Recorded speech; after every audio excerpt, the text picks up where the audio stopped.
Good afternoon. Thank you for joining us for Research 411, a talk show focused on sharing best practices and trending research topics delivered by professional staff and prominent UT Dallas researchers from various disciplines. I am Tiffany Willoughby, Assistant Director in the Office of Research and Innovation. I will serve as a Q&A moderator for today's discussion. During today's talk show, Dr. Joseph J. Pancrazio, Vice President for Research and Innovation at UT Dallas, Steve Gingrich, Associate Vice President for Innovation and Entrepreneurship at UT Dallas, and Doug McDonald, Managing Director for the City of Richardson's Office of Innovation and Placemaking Initiatives, will discuss the University of Texas at Dallas's partnership with the City of Richardson and their role at the Richardson Innovation Quarter. Steve, the virtual mic is yours. Thanks, Tiffany. Good afternoon, everybody. Thanks so much for those of you that are online with us today to check in. And either if you are new to the IQ, hear about it for the first time, or if you've heard information previously, to join us to get the latest update. This isn't the first update we provided, and it certainly won't be the last, as this is an ongoing commitment by the city and the university to work together on this project. And we have the two main folks who are helping to bring this together on the line today to speak with you. And I will first direct it over to Doug McDonald, who is with the city, and will set some context for how the Richardson IQ came about. So Doug, over to you. Thanks, Steve. Appreciate it. Thank you all so much for having us and being part of this. This is a really great initiative. An initiative that's taken actually several years to come to realization. And I'm actually right here in the IQ HQ, temporarily officing. As you probably saw, we had a fire at our city hall, and so we moved some employees over here. But to give you some context of the kind of location and its impact here in the region, the Innovation Quarter is a 1,200-acre district located right in the heart of the city of Richardson, in the heart of North Texas.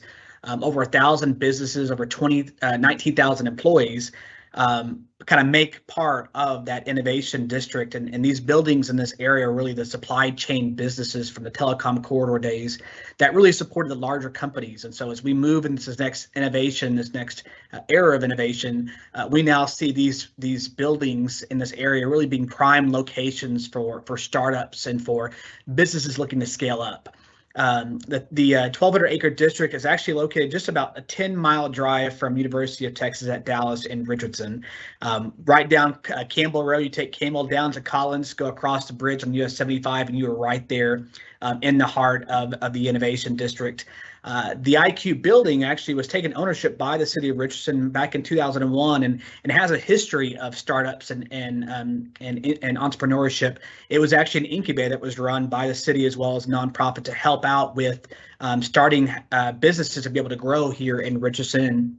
And the building now has been vacant since 2008, but now this is kind of again the next generation of innovation and working with UT Dallas and really a great opportunity for us to plant not only a City of Richardson flag in the district, but also plant another UT Dallas flag right here in Richardson and be a part of the growing business community here for the Innovation District. So looking further in the IQ, the 1,200 acres, you're going to see there's a lot of amenities in terms of bicycle facilities, in terms of trails and open space. A great addition we just added, actually by the request of Steve, we worked with DART, and we now have 2 DART stops right here, the bus stops right here in front of the IQ HQ that will take you directly to the Arapahoe Center Station Light Rail Station. So great connectivity around the region, great connectivity not only with mass transit and bus transit, but also with bicycle and trail facilities here in the region. You also see there's a lot of amenities within a kind of an easy bike distance along US 75 corridor in the IQ. Things like 1050 Barbecue, the Four Bullets Brewery, Island Coffee Roasters are all kind of part of this growing ecosystem and great partnerships we have with all of these businesses here in the district. And then this next slide I'll show you is actually more of a zoomed in site of the IQ HQ. As I mentioned, this was an initiative actually working with Dr. Pancrazio and Steve back in the pandemic in 2020 on a Zoom call just like this and throwing around ideas of how do we start bringing the energy and really inject a catalyst project and a catalyst initiative to help grow the ecosystem that we foresee in the innovation district. And this building was a great example of us coming together with the university to really create something unique and special that's unlike any other place here in North Texas. You'll see right behind us is actually a creek. This last few days has been very full, and so it's been a lot of fun to watch the amount of water kind of flowing through behind us. But also, Duck Creek Trail runs along this creek down to the residential neighborhoods and into the city of Garland, and then up through the Innovation District into Greenville Avenue, connecting the Central Trail, which takes you all the way to Dallas or takes you all the way to Plano. So it's really connected in terms of the trails. You'll see the bike lanes located right in front of the building. And then the future bus stop actually today turned into an actual bus stop right there. So we're excited to be able to have that now as an opportunity for you to get to the IQ HQ by transit. You also see some photos in here of just the interior photos of the remake of this building and being very open, being very designed for collaboration and for networking, and really trying to bring our business community in with the City of Richardson and partnering it with the University of Texas and the research initiatives coming out of the university. So with that, Steve, I'm going to pass it back over to you. Thanks, Doug. Thanks, Doug. Appreciate it very much. Terrific overview of the IQ. I think I do want to ask, I think it's 10 minutes, not 10 miles to the IQ. It's actually a couple of miles. So I was going to say I'm going to have to change my running path if it's 10 miles. Yeah, great. So no, terrific. Thanks for the overview. Excited to have the transit options there too. Just a really quick look before I transition this over to Dr. Pancrazio for his remark. That just took us one more look deeper into the space. And what you're looking at now is a bird's eye view of the inside of the IQ, with north being the top and the other east, west, south, as you might expect. The entryway to the building is at the very top in the center. And then on the left-hand side of the diagram is the UT Dallas space, which occupies more than 10,000 square feet of space of lounging, co-working, dedicated office space, and lab space. We're super excited about the whole variety of different activities that will occur in there. In the center at the bottom of the diagram is actually shared space, the purple outline. That's an amazing new conference facility for those that haven't done a walkthrough of the facility yet, that both the city and the university are really excited about being able to put the good work for community activities, executive education, Stentor symposiums and workshops. It can be done as one large, very large conference space, or 3 separate unique spaces of their own. So we're really excited about that. The other space in that center area is the IQ's space, where they'll be managing a lot of the Innovation Quarter and economic development activity out of there. And then there's some great growth space on the right-hand side of the diagram that could be used for a variety of different purposes, and the city is leading the conversation with that and providing UT Dallas an opportunity to be at the table and discussing some of the possibilities there. But we're really excited about taking occupancy of the building. It's coming up soon. And to that, I'm going to turn it over to Dr. Pancrazio to talk about why did we sort of have those first conversations and how did that lead to where we are today, and the idea and motivation behind UT Dallas's involvement. So Joe, take it away. Thanks, Steve, and thanks to Doug and our team for putting on the event for today. The whole basis for our engagement with the city and this important project is really based on realizing a promise. It's a promise that virtually everyone now expects out of, and should expect out of, a public institution that is a Tier 1 research university. It's one where the benefits that having a very strong research portfolio can bring towards bringing those innovations to the public, and it happens through often happens through the kind of engagement that's going to be cultivated at the IQ. So we really wanted to be able to have this industry-facing environment, one that was physically separated but very close to the university campus in Richardson, one that allows us to be able to move between, but also to bring the best of what we can offer to our potential industry partners, and to be part of what I'll call a great experiment. It's an experiment where we, as a Tier 1 research institution, are going to be partnering with the city to grow something. And I believe absolutely our best years and what we'll see as a function of this will happen over the course of the next 5 to 10 and possibly even 20 years. You know, our inspiration for this kind of interaction comes from some very well established models of engagements between universities and the public. We can think of some of the accelerator environments that exist in the Philadelphia area. We think a lot about and have thought a lot about Tech Square, which is part of the Georgia Tech and surrounding area, Atlanta area refurbishment that's happened to support the activities that have really helped everyone and created an environment that is steeped with opportunity for students.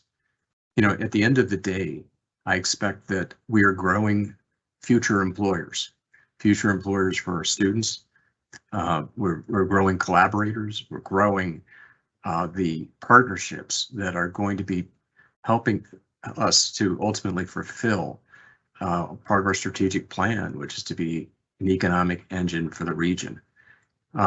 It's an experiment, but it's one that we're all in on being able to see what we can actually grow with the city.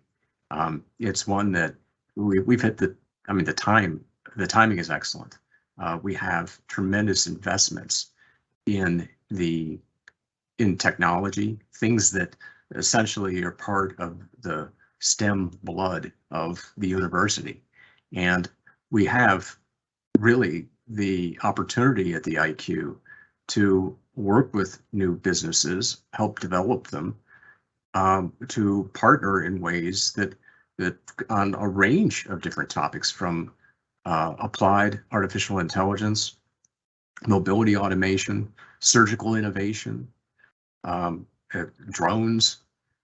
These are all things which have reached a level of maturity here at the university, where the next steps to bringing them forward and making them available to the public can happen through engagement with industry partnerships. So our process was pretty straightforward. We asked the faculty and the university community to bring their best ideas forward. And we're very pleased to have 5 new centers that are establishing themselves. And we have excited faculty, staff, and students to be part of those particular centers. That's only part of our interaction and engagement at the IQ.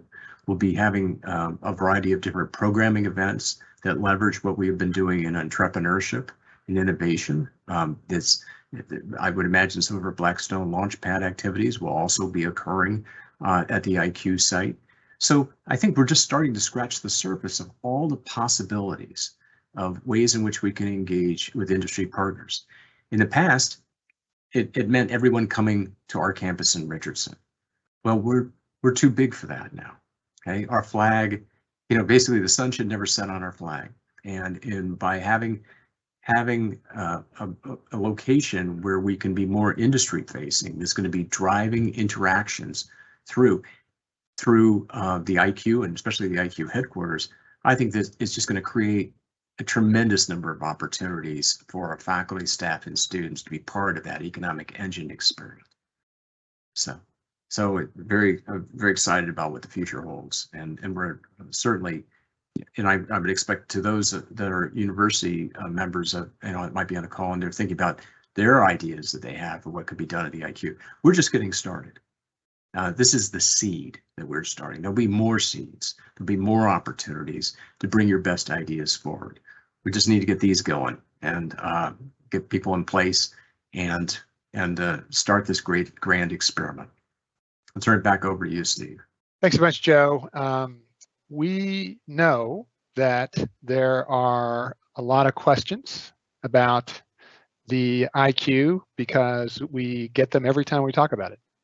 And I think one of the things that Doug and Joe and I will all attest to is that while we have some pretty good models and examples of things that we've done in the university and at the city, as well as from other of those that have done things like this before us, we are still trying to approach the IQ in its own unique way, as it should, to create something that is most optimal for what we're trying to achieve.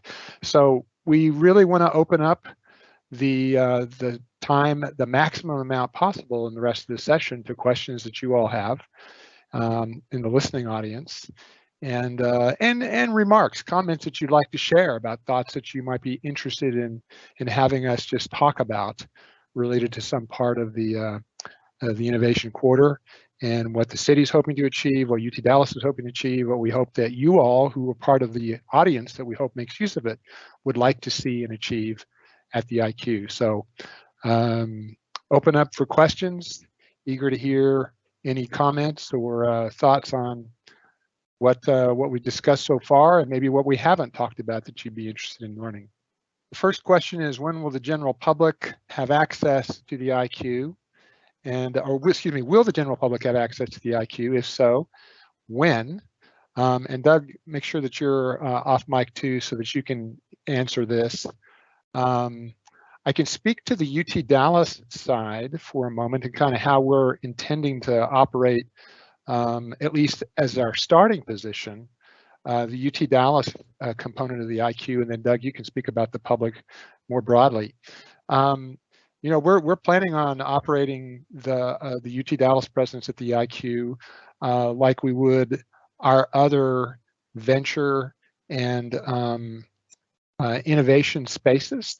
So we want them to be a place that the public is interested in visiting and learning more about. It is a place where the public is welcome as guests, usually as a part of an invitation from somebody that is a UT Dallas student, faculty, or staff person that has interest in being at or working at the UT presence at the IQ. You can become a member of the UT Dallas presence at the IQ as a startup by being a Venture Development Center member, just as you could at our Venture Development Center on campus. And that's something that is primarily reserved for startups and other enterprises that are doing research or other work with UT Dallas faculty and student-related ventures. And so you can get a dedicated office on a month-to-month basis and be a, if you will, a resident company working out of the UT Dallas space. So that's some of the examples, and we expect to host, just as we do on campus, we expect to host events from time to time that will be open and intended for an audience that includes the general public in the UT Dallas presence, just like we do through our other schools. So it is going to be a public space for sure. Doug, do you want to talk about the conference center and the other city spaces? Sure. Yeah. So you can kind of imagine the city side and kind of the general open space is being similar, like an extension of our city hall. We will have offices over here for staff that will assist with business recruitment and innovation ecosystem growth. It will not be a space where you could maybe bring your laptop and crash for a day or two, like you would like a co-working space. We do have space if they're affiliated with the university and they're part of what's going on here at the research centers, for those students or those faculty to be able to kind of hang around. You can kind of see right behind me, we have kind of call booths where you could jump in and be able to get on your laptop and be able to answer a question or work. But it is intended to be a public facility for people who want to come and take a look at it and visit it and see what is going on from the city side, what's going on from the university side. But its primary use is going to be used for events and networking networking and educational. So, for example, we have our IQ brews that the city and the Chamber of Commerce host every second and fourth Thursday of the month. We have one tomorrow at our drawing board, our location right now we're at. But we'll be moving those type of programmings here right now, where we invite the community and invite interested individuals who want to be part of this ecosystem to the facility to be able to collaborate and network and be a part of not only the City of Richardson's initiative, but also University of Texas at Dallas. Great, thank you. Next question, kind of related to that, faculty and research access to the space. Yes, definitely. Essentially, anyone that has a UT Dallas badge is welcome to badge in and use the UT Dallas space. So you don't have to be affiliated with one of the centers that will operate from the space, and you don't have to even necessarily be affiliated with having taken an office as a venture development center location. You can reserve and use space, conference room space that we have, and even some meeting space that we have that's similar to, for those that you're familiar with it, the Blackstone Launchpad space on campus, which is a large open area that's possible to reconfigure for a variety of purposes. You are welcome to use that space on a space available basis. So if you have a workshop, an advisory board meeting, some sort of even a class, perhaps a more general purpose class that you'd like to hold, or a user group that you sponsor as a faculty or research member, you're welcome to reserve the space in the UT Dallas side on an availability basis at no charge to you. It's available for badged access. What activities will occur at the IQ other than the VDC and Blackstone Launchpad space? Can you dive into the difference between these amazing innovation spaces? Of course, a link for where you can learn about our spaces, it's utd.link/IQ. And so if you'll go to that short link, you'll see a description of the IQ. And if you go to the homepage for that space, you'll see our different venturing spaces. So the sort of philosophically, and this is an important point, and I'm glad this question was asked. Joe addressed it some as well, but while the intersection of the work that we're doing with applied research from the centers that are the first ones there at the IQ and enterprise and startup activities is a priority, our presence at the IQ should be thought of more as just a kind of a mini extension of the campus. So really, we hope and expect that any variety of different student or faculty activities and uses may occur in that space. It's not a huge space, but we hope to see user groups that have an interest in from student groups and are looking for a space to be able to conduct a user group activity might use one of the conference rooms. We're hoping that UT Design programs or UTD Solve programs from the capstone programs of Johnson School and Jindal School respectively use the space. So we're hoping that there'll be a variety of those. The overlay is, of course, innovation, the venture activity, the ways to consider how to translate and take discoveries inside the university and put those into the possible use in products and services, commercialized endeavors. But it's not limited to that. It's an extension of campus that if there's a good purpose otherwise, it can be used for that. I don't know, Joe, do you have anything that you'd like to add to that in terms of vision for the space? Well, Steve, I think you've hit it very, very well. I think this is a community-facing environment. It's a place where we expect that certainly it's going to have the industry-facing element, but we expect more broadly community-facing. And you've really hit on an important aspect to what the university can offer. Our finest and most impressive attribute that we can offer are our students. We have fantastic students who are engaged in capstone projects, senior design related projects, EPIC program, all of these different things that are very much involved in engaging with our local community partners, many of which in industry. Sometimes they're part of public organizations that have have social impact. So I see this as a place that should be very welcoming to students. And what I can assure you is parking is not an issue. Right? The best ways to make people feel uncomfortable is don't give them parking and no internet access and no coffee. Okay, we're gonna have all those things available to you. You got parking access, you're gonna have internet access, you got coffee, and we'll have these kinds of really effectively a state-of-the-art meeting space, multiple meeting spaces that are available for you to have the engagement with the community. We send a very powerful message as a university academic community when we leave our nest and we engage outwardly. And the IQ is a perfect place for us to be doing this. City's committed to, and maybe Doug can touch a little bit on this, the kind of changes that will happen in and around this kind of live, work, innovate space. But there are other changes which are occurring, and what was the telecom focus of the infrastructure that was there. So I would expect there'll be places that even outside the IQ to be able to eat, to be able to get something to get coffee. The point is it's going to be very diverse in terms of the opportunities in this space, but we're central to initiating and really sparking this transition that will occur in and around one of our great strengths at UT Dallas, which is entrepreneurship and innovation, but not exclusive to those things, as you've mentioned, Steve.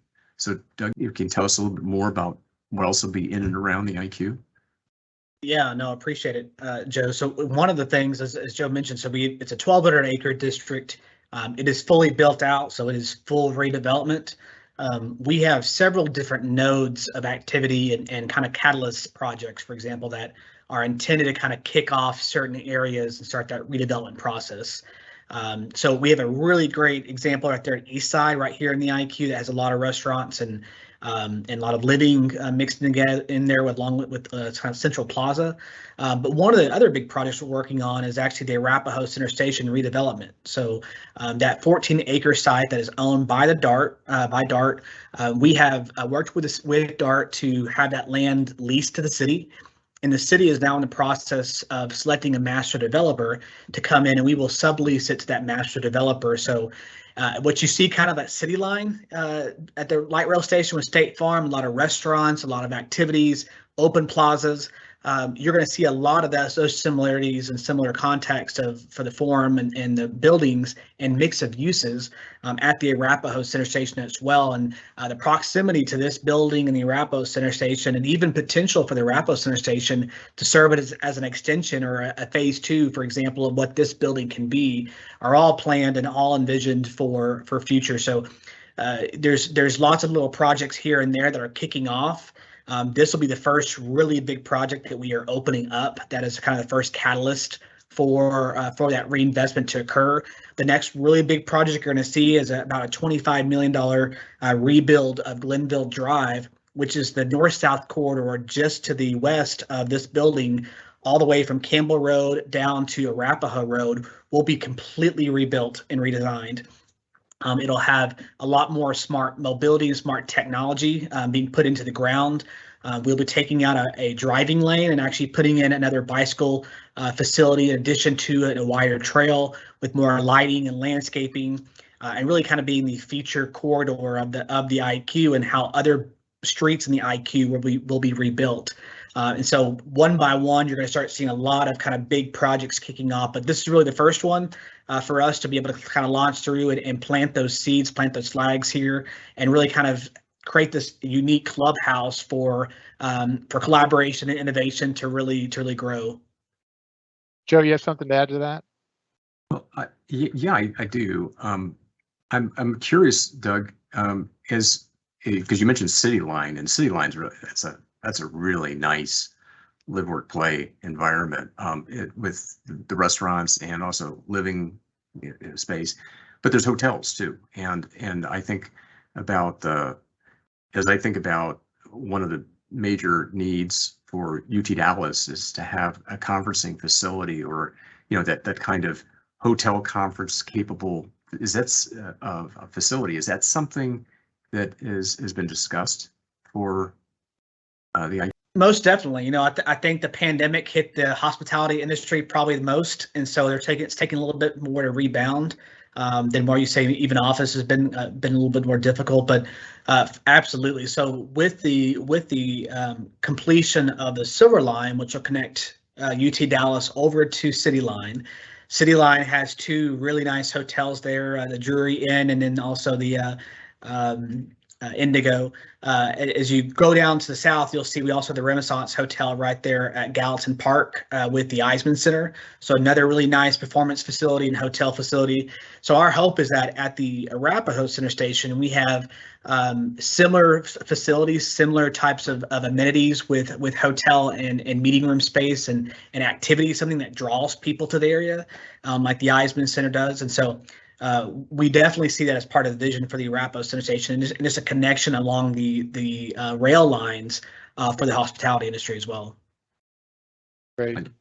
Oh, thank you. That's all terrific information. It's a long-term play. Clearly, I think certainly I hope the audience is understanding that, and it's one that the university believes that obviously, given our footprint in Richardson and North Texas, that we want to be a part of as leading that. A couple of quick questions, just responses to some things in the question chat.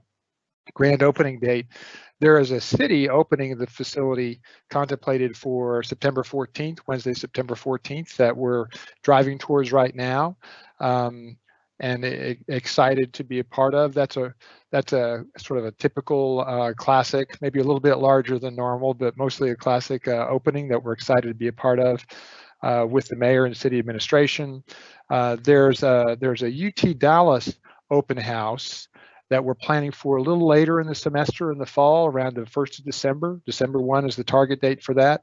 That will give us, and particularly our center directors and other groups that want to work in this space, some time to get acquainted with it, set their labs or facilities up, start using it, and to really have a marvelous place and time to be ready to host you, take you through demos, and for those that haven't visited the space by then, sort of see it from both the university and the public on the UT Dallas side. So that's December 1st for that. There'll be a lot of events between now and then. I do want to address Professor Purdy's question about metaverse and cryptocurrency initiatives and other really leading edge initiatives that we expect to have there. On the metaverse side, there's a whole little area that has been built specifically for mixed reality and sort of future vision kinds of presences that we hope to see demoed and then worked on, if you will, behind the scenes at UT Dallas and our presence there at the IQ. So basically, I'd say, yes, we hope so. Come out and take a look at it. Probably the two centers that we have there right now that are closest to doing work in that are actually have office space there at the IQ are the IQ Design Group with some leaders from the Arts, Technology, and Humanities School, and then Professor Voigt and Kildebeck's Cake Center, which sort of combines visualizations, AI, and other gaming technologies. And so that's sort of a little bit of a preview there. I think maybe we'll stop there. I want to make sure that we have a nice conclusion. I want to say thank you to all of you. Please look at the different centers that are identified. Somebody asked about the different centers that will be starting there. That's on the UT Dallas link that we provided you, so that you'll know which centers are there, who the center directors are, how to contact them, as well as look at the work that they're doing at their individual websites. I want to thank Doug for his leadership in the past year and a half, to City Manager Don Magner and all of his staff for just the tremendous support they provided, Mayor Volker and the Richardson City Council, clearly Dr. Pancrazio, Dr. Jameson, and our administration for everything that they've done to really champion our involvement in this. We are a proxy. The Office of Research and Innovation at UT Dallas is a proxy, really, to be able to represent as many or all of the interests as Joe talked about from the students and faculty as we can. So this isn't our center, this is your center, and we really hope that you will embrace it as that and be part of it. And anything we can do to help you get there and make use of this space, please let us know. So with that, I'll turn it back over to our producers and to conclude the program.